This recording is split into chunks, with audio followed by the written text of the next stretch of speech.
all these denominations are based upon the teachings of men. They're following after men, naming themselves after men, abiding to a certain sect of men, okay?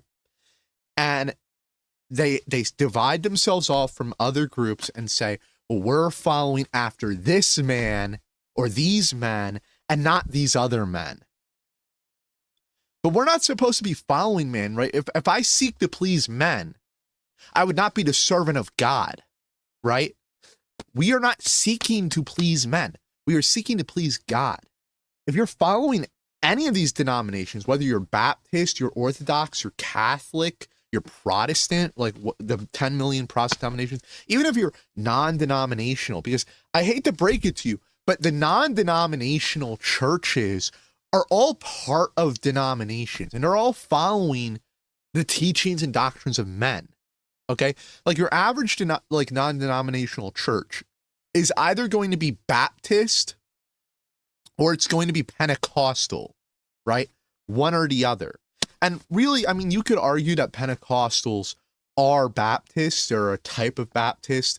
Or they're kind of like Methodists. They're like ancient Methodists. So there's some form of Baptist, right? So you're really just, they're all denominations, right? And every single one of these denominations are wicked and evil because they're carnal. That's carnality, right? It's not what God wants for you.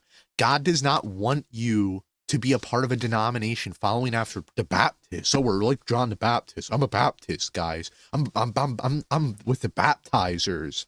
I'm with the credo baptizers. I follow the tradition of the Protestant reformers.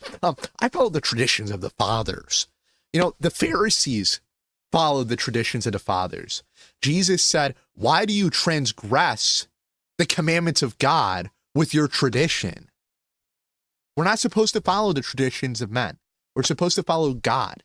Not even following the apostles as men is allowed.